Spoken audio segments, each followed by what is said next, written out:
said engine for service now, and while I was trying to turn on the engine and scan the code, and I just failed, and I heard the clicking sound from the engine, and even I stopped the engine, and I took away the key, I still heard that clicking sound, and now I just cut off the power, cut off the connecting between the battery and the vehicle, and the sound stopped.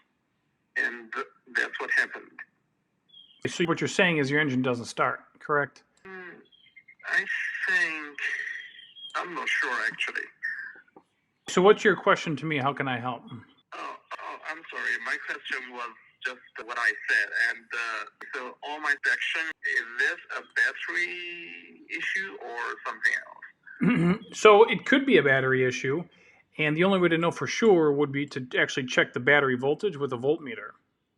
So a fully charged battery is 12.6 volts.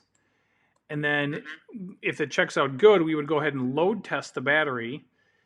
If the battery fails a load test, or if it checks out marginal, then I would go ahead and replace the battery and then retest the system. But if the battery is good and it passes the tests, then at that point we would check the fuses, the cables and connections, and all the grounds. I see. So check the battery first, then the vehicle. Yes, sir.